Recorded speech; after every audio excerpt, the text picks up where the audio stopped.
백두산 스님의 연불을 간곡히 권하는 법문을 이어서 말씀드리겠습니다. 부처님께서 84,000 법문을 한 수없이 많이 말씀하신 거죠. 84,000가지나 되는 법문을 하셨으니까 말씀하신 것이 모두 다 중생들로 하여금 생사해탈을 하라는 것이었다는 것입니다. 모든 방법이 그걸 목표로 해서 하신 거지 그냥 하신 말씀이 없다는 것입니다.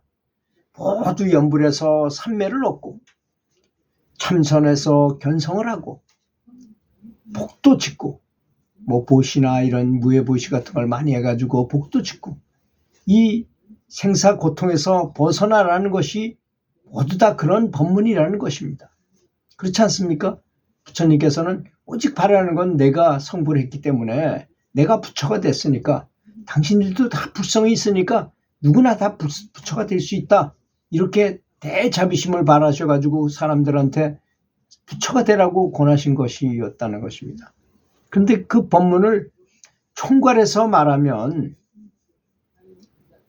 하나는 자력문이 있고 하나는 타력문이 있다고 이야기할 수 있다고 하셨습니다.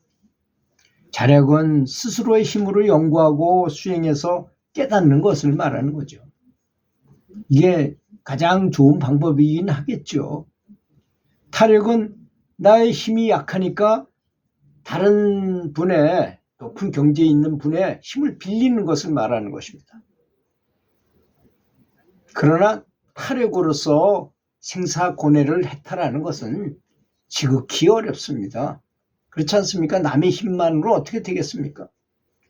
참선을 해서 생사해탈을 하면 오매이려의 경지가 되고 화두를 잘 들어 화두 한 가지만 생각할 때 정중이려 고요한 가운데 하늘같이 높은 경지가 된다고 합니다. 참선은 앉아서 할 때는 잘 되어도 일어서서 일을 하든지 길을 가든지 하다가 화두가 끊겨서 잘 제대로 참선이 안 되는 수가 있습니다. 그때 용맹스럽게 몇 년을 지속적으로 화두를 들면 동정이려의 경지가 되는 것입니다. 그 경지에서는 움직일 때나 가만히 있을 때나 그 화두가 잘 잡힌다는 것입니다. 그러나 동정이려가 된다 해도 밤에 잠을 잘 때 꿈에서는 딴 꿈의 세계가 펼쳐지는데 꿈속에서조차도 화두와 연불 같은 공부가 계속 되도록 노력해야 된다는 것입니다. 그걸 꿈에서도 현실에서와 마찬가지로 열심히 연불하는 것처럼 되는 것을 몽중이려라고 합니다. 그런 상태는 돼야지만 확실히 공부가 된다는 걸 의미하시는 것이 굉장히 중요한 부분입니다. 잠재의식까지 침투가 돼서 잠재의식과 일치가 돼서 공부하는 걸 말하는 것이거든요. 이 몽중이려는. 그래서 저는 항상 그 잠자기 전에 마음가짐, 연불하면서 연불하다가 잠자지 않고 계속 밤을 새려고 했는데 나도 모르게 잠이 들었어. 그러면 잠재의식이 계속 연불하고 있다는 것이 아니겠습니까? 그러다 보면 언젠가는 꿈속에서조차도 연불하고 있는 자신을 만나게 됩니다. 제가 채식을 해가지고 한 3년 정도 지나니까 채식하려고 그렇게 노력하고 어려웠지만 채식을 했더니 어느 날 꿈속에서도 고기를 안 먹더라고요. 옆에 이 고기가 있는데도 고기를 안 먹어요. 그런 때가 오더라고요. 그 다음부터 고기 냄새도 못 맡겠고 정말 고기가 역겹게 느껴지더라고요. 그렇게 변한다는 것입니다. 그런 것이 바로 몽중이려라고 하는 것입니다. 또 꿈에서는 될지라도 꿈을 꾸지 않을 때는 안 되는데 꿈을 안 꿀 때 화두를 버리고 자게 되는데 그때는 다시 정진해가지고 오매이려의 경지로 나가야 된다고 했습니다. 그 경지에서 좀 더 더욱 정진하면 그때 이제 확철대오의 경지를 이루게 되는 거예요. 그때가 이제 완전히 깨닫는 거죠. 확연대오의 경지에서는 번뇌라는 것이 모두 다 없어진다고 합니다. 또 그때는 도너던수가 돼 생사를 초월할 수 있게 된다고 합니다. 이거 이론적으로 알아봐야 소용없습니다. 이런 내용은 직접 본인이 체득을 해야지. 그 경지를 경험해 봐야만 이해할 수 있는 말입니다. 이 말은.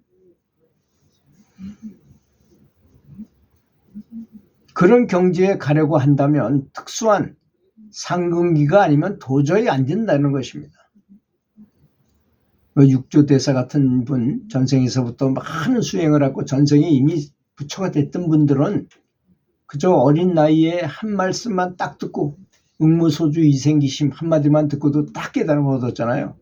그런 분들은 벌써 전생에 많이 수행하고 복을 많이 지었기에 보살이 되어 법문 한 번 듣고 깨치는 것이지만 보통 우리 같은 사람은 그렇지 못하다는 것입니다. 그러니 자력 성불이 어렵다는 것입니다. 부처님께서 정토 삼부경을 통해서 연부를 말씀하셨는데 오직 부처님을 믿고 연부를 하라고 했습니다. 제가 늘 비유해서 말씀드리는 것이 이 닭이 알을 품고 계속 지나면 시절 인연이 다 지나면 이제 그 안에서 병아리가 됩니다. 그럼 병아리가 안에서 삐약삐약 소리를 내요. 이제 저 나갈 때가 다 됐어요. 그런다고요. 그러면 위에서 어미닭도 톡톡톡톡 이렇게 그 알을 깨기가 힘들으니까 밑에서는 병아리가 막 쪼아요. 자기 주둥이로. 그러면 엄마도 위에서 같이 쫌니다. 이 계란을, 껍데기를. 그래서 밖으로 나오는 것과 똑같은 것이 바로 연불인 것입니다. 안에서는 내가 계속 노력하고 밖에서는 부처님께서 나를 도와주시는 것입니다. 사실 부처님이나 자성불은 빨리 깨닫기를 학수고대하고 계십니다. 그래서 우리가 10걸음을 걷는다면 부처님들은 시방세계에 있는 모든 부처님들은 100발짝 1000발짝을 걸어서 우리를 돕기 위해서 백방으로 노력하신다는 걸 아셔야 됩니다. 그렇게 되기를 학수고대하고 기다리고 계셔요.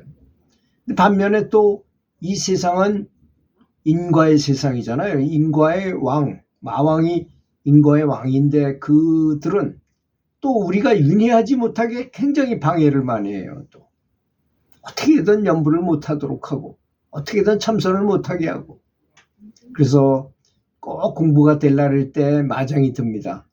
아내가 막 무슨 일을 벌려가지고 갑자기 이 연부를 못하게 이렇게 방해를 한다거나 또 친구가 찾아와서 어디 놀러 가자 해서 또 외국 여행을 가게 만든다거나 이런 일이 벌어진다는 것입니다. 그래서 여기서 아까 제가 얘기한 것처럼 몽중이려가 되고 오매이려가 될 정도까지 돼야만 된다 하는 말이 그리고 또 이런 점도 알고 있어야 된다고 저는 생각해요. 스님이 돼가지고 출가를 완전히 해서 집안 식구들도 안 보고 스님들하고 같이 살면 견물생심이니까 사람은 안 보니까 마음이 아무래도 안 쓰이겠죠. 진리 쪽에만 생각하겠지만 스님들 사이에서도 도반들이 그 주변에 있는 도변들이 다 공부하는 걸 좋아하시는 분들이면 다 같이 참 높은 경지를 이룰 수 있지만 참 재수없게도 그 스님이 됐는데도 불구하고 이분들이 습을 버리지 못하고 다른 데 신경을 많이 쓰는 분들하고 또 살게 되면 특히 신도들이 많이 찾아오는 절에서는 뭔가 행사를 많이 해야 돼요. 그럼 스님이 자기 공부할 시간이 없게 될 수도 있습니다. 오히려 더 불리해요. 그런 경우에. 또 스님이라고 떠받들어 주니까 굉장히 에고가 높아집니다. 또 공부하지 못해요. 그러면. 그래서 오히려 스님이 아닌 제가자가 공부하기가 더 좋은 세상이라고 저는 생각을 해요. 제가자들은 그런 건 없잖아요. 제일 먼저 가정을 잘 화평하게 잘 만들어서 사랑으로 잘 감사한 마음으로 잘 가족들을 잘 보살펴주고 모든 문제를 잘 해결하고 그리고 연부를 한다면 누가 뭐라 그러겠습니까? 잘 될 거 아니겠습니까? 그래서 가화만산성이란 말이 이 연부를 하는데도 굉장히 필요한 말입니다. 가화만산성.